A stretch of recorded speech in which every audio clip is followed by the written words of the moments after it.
I just recently moved back to the city, which has been fun, because now I can walk to get my fentanyl.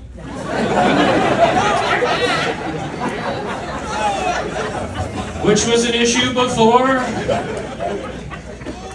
I love living in St. Louis, but I always enjoy telling people I'm from St. Louis, mostly because they look at me like they're watching one of those sad Sarah McLachlan commercials every time I do. I have to remind people all the time and say, look, St. Louis is a great city to live in, but for just $1 a day, you can make it better.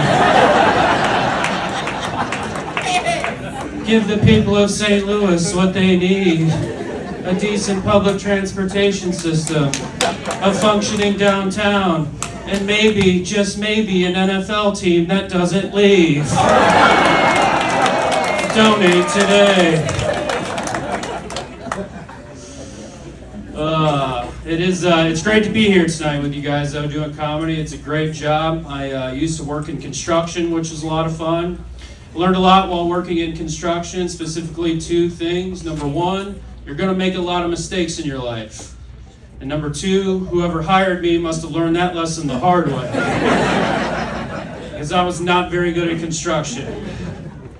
Which is ironic because based on your guys' reaction, I totally just nailed that joke. So, in your face, Dad.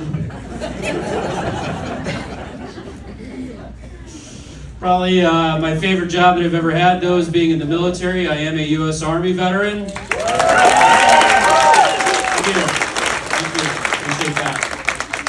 I spent 6 years in the military, did 2 deployments overseas. People ask me all the time what it's like being deployed, and honestly, it's a really tough question to answer, to be honest with you guys. Because what am I supposed to say?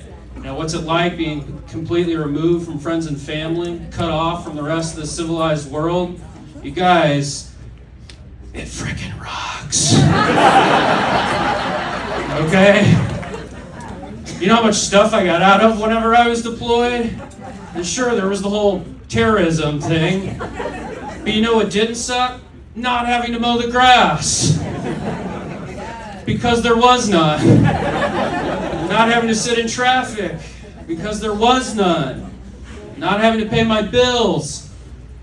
Because I forgot. It's literally the best. Can't beat time spent in Afghanistan, that's what I always say. Best country in the world. I don't have to feel bad, I'm still here. You guys are cool. Can I do a few dark jokes before I let you go? You're cool with that? Alright, famous last words. I am a veteran, though. I'm actually a disabled veteran, believe it or not. I was blown up by a suicide bomber in Afghanistan in 2014. It left me with a pretty traumatic brain injury and partial deafness in my right ear, but if you think that's bad, you should see the other guy.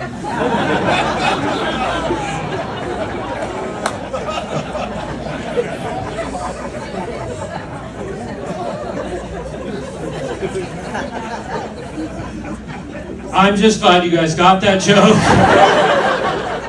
Sometimes you get bombed harder than he did. Now, don't you get quiet on me now, Westport Funny Bone.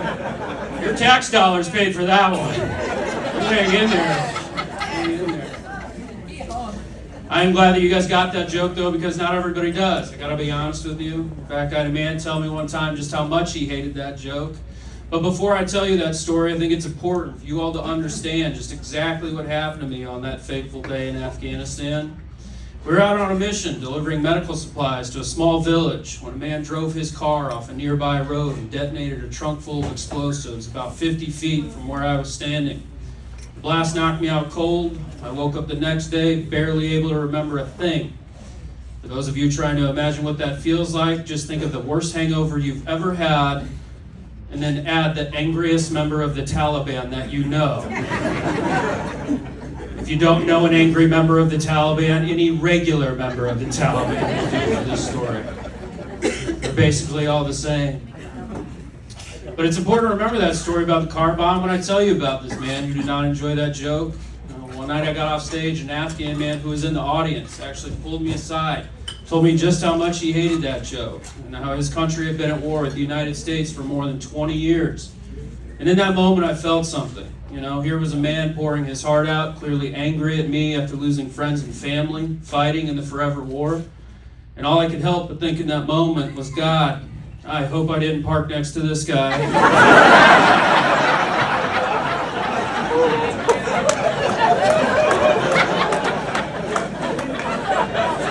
I was not ready for that movie sequel.